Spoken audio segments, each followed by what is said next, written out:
हाय बच्चों, welcome back to science अगर 24/7। मैं हूँ Ayushi ma'am and as you know बच्चों, फेस्टिव सीजन आ रहा है। ये टाइम ऐसा है जिसमें हम थोड़ा सा टेकन अबैक हो जाते हैं और कुछ ना कुछ जो चीज़ें हम लोग सही मोमेंटम पे कर रहे होते हैं वो मोमेंटम ब्रेक होने के बहुत सारे चांसेस रहते हैं।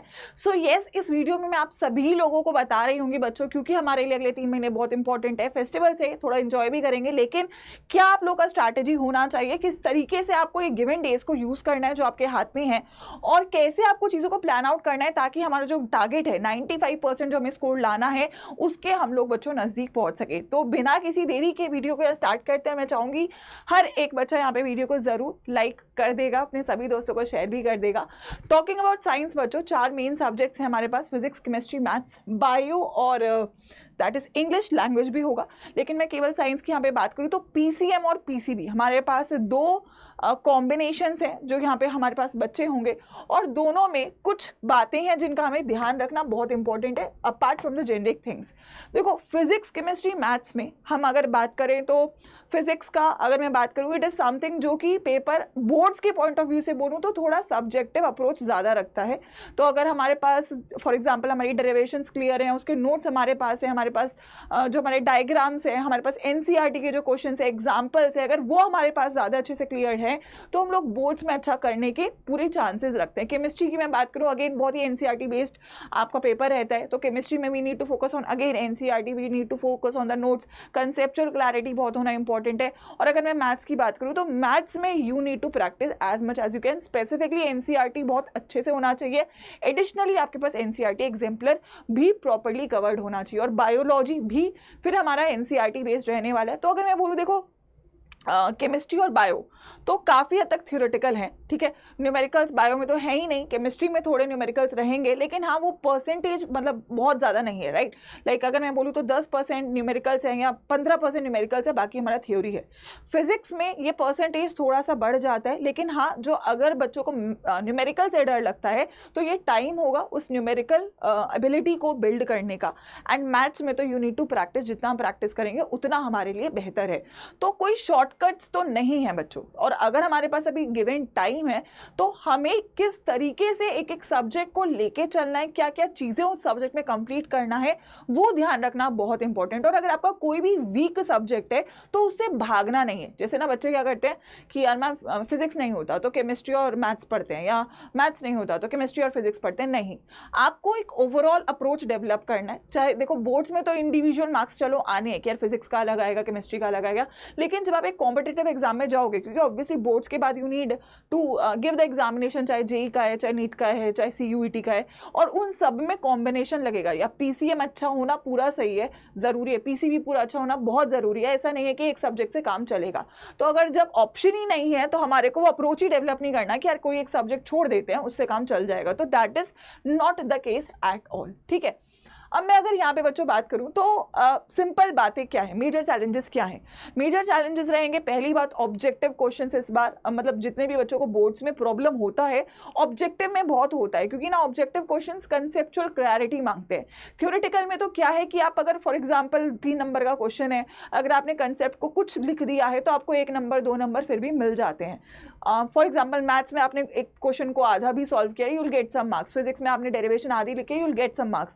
Same with chemistry. लेकिन अगर आपका ऑब्जेक्टिव अच्छा नहीं है, राइट, एमसीक्यूज अच्छे नहीं है आपके सॉल्व करने में, तो फिर आप लोग वहां पे स्ट्रेट अवे आपको 16 नंबर का या 10 नंबर का डायरेक्टली नुकसान होगा, जो कि डेफिनेटली हम लोग नहीं चाहेंगे। तो एक बहुत बड़ा चैलेंज आपका ऑब्जेक्टिव क्वेश्चंस निकल के आएगा, जिसके लिए अगेन प्रैक्टिस और कंसेप्ट्स को क्लियर करना बहुत इंपॉर्टेंट है। फिर दूसरा है स्पीड डेवलप करना। मैथ्स का पेपर में हमेशा टाइम कम पड़ता है, फिजिक्स में टाइम कम पड़ता है, बायोलॉजी और केमिस्ट्री फिर भी एक बार को आप लोग टाइम पे शायद बहुत सारे बच्चे कर लेते हैं, क्योंकि अगेन थ्योरी है और मतलब कंपैरेटिवली आप लोग थोड़ा मतलब मुझे जितना लगता है मैक्सिमम बच्चों को वो थोड़ा सा आसान लगता है in comparison to your physics and mathematics. But yes, physics और मैथमेटिक्स को अगर मुझे स्पीड को चैलेंज को बीट करना है तो वो होगा पेपर के थ्रू। जितना ज़्यादा आप पेपर्स करोगे, फुल लेंथ पेपर करोगे, वो जैसे कि अब हम एंटर करेंगे नवंबर में दिसंबर में, तो we will start with the full length examination, full length paper, sample papers, पूरा 3 घंटे बैठना पड़ेगा, तभी स्पीड की आदत आपको धीमे धीमे बनने लगेगी।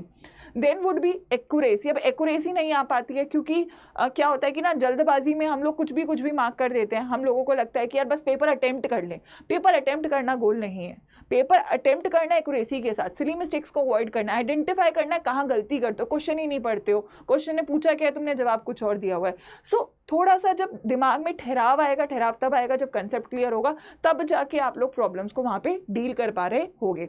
डेफिनेटली प्रॉब्लम आता है, मल्टीपल सब्जेक्ट्स हैं, बहुत सारा सिलेबस है, मैम आज फिजिक्स पढ़े या मैथ्स पढ़े, आई वुड सजेस्ट आपको दिन में 2 सब्जेक्ट लेने चाहिए apart from your regular classes जो डेली होती हैं वो करना है। एंड अगर सेल्फ स्टडी की मैं बात करूँ, एक दिन में 2 सब्जेक्ट करो, 3 मत करो, कोई प्रॉब्लम नहीं है, बट 2 करो, ऑल्टरनेट डेज पे 2-2 सब्जेक्ट को लेके चलो, क्योंकि अगर आप 2 सब्जेक्ट करोगे तो उतना टाइम आप दे पा रहे होगे जिससे आपको सही रिजल्ट यहाँ पे मिल पा रहा होगा। एंड देन डेफिनेटली जैसे कॉम्पिटिटिव एग्जाम की भी मैं बात करूँ तो बच्चे बहुत हैं, कंपटीशन बहुत बड़ा है, लेकिन वो इर्रिस्पेक्टिव है बच्चों। आप ये सोचोगे ना इतने लाख बच्चे हैं तो फिर कोई फर्क ही नहीं पड़ेगा, क्योंकि वो लाख बच्चों से तुम्हारा कंपटीशन है नहीं, तुम्हारा कंपटीशन तुमसे है।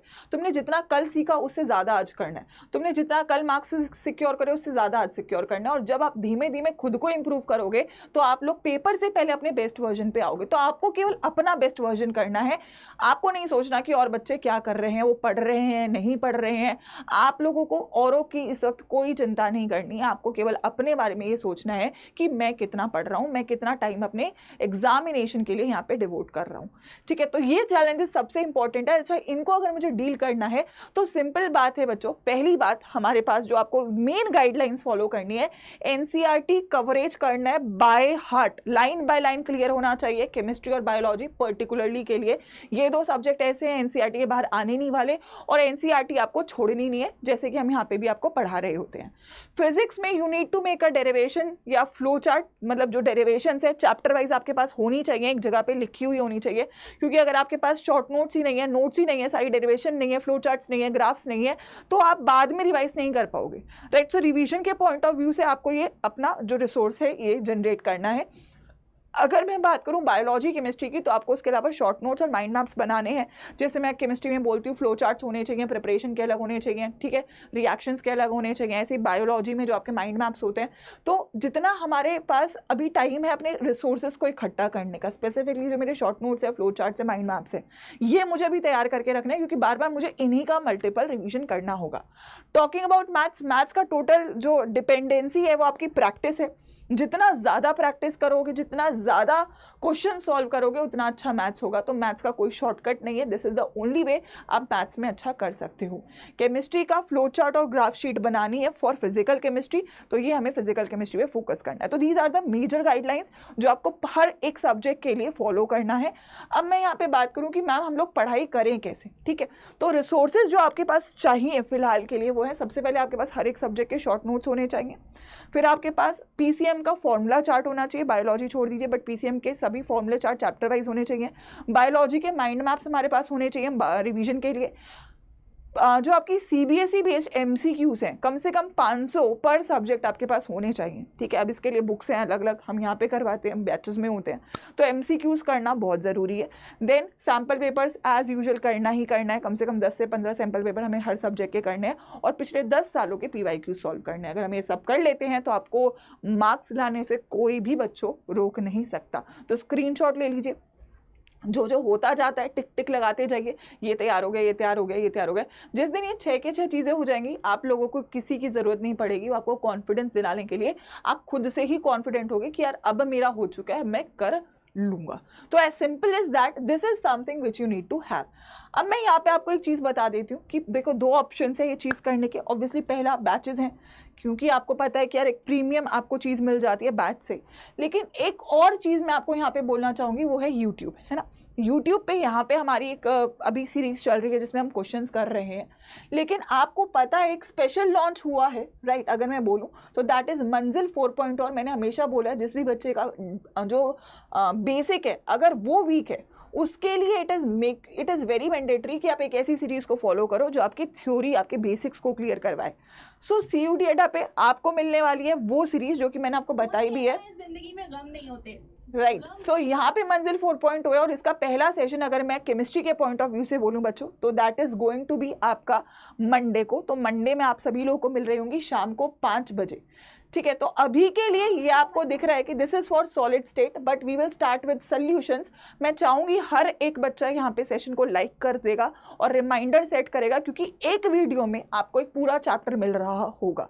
सो ये सीरीज आप किसी भी हालत में मिस नहीं कर पा रहे होगे। अगर आप चाहते हो कि आपको मैक्सिमम स्कोर मिले, आपको इस सीरीज के एक एक सेशन को बाय हार्ट फॉलो करना है और साथ में जो हम प्रैक्टिस क्वेश्चंस यहाँ पे कर रहे हैं उनको लगाना है। तो दोनों का कॉम्बिनेशन लगेगा तभी सक्सेस मिल रही होगी। So I would want all my students, जितने भी बच्चे हैं वो शाम 5 बजे मुझे यहाँ लाइव मिल रहे होंगे।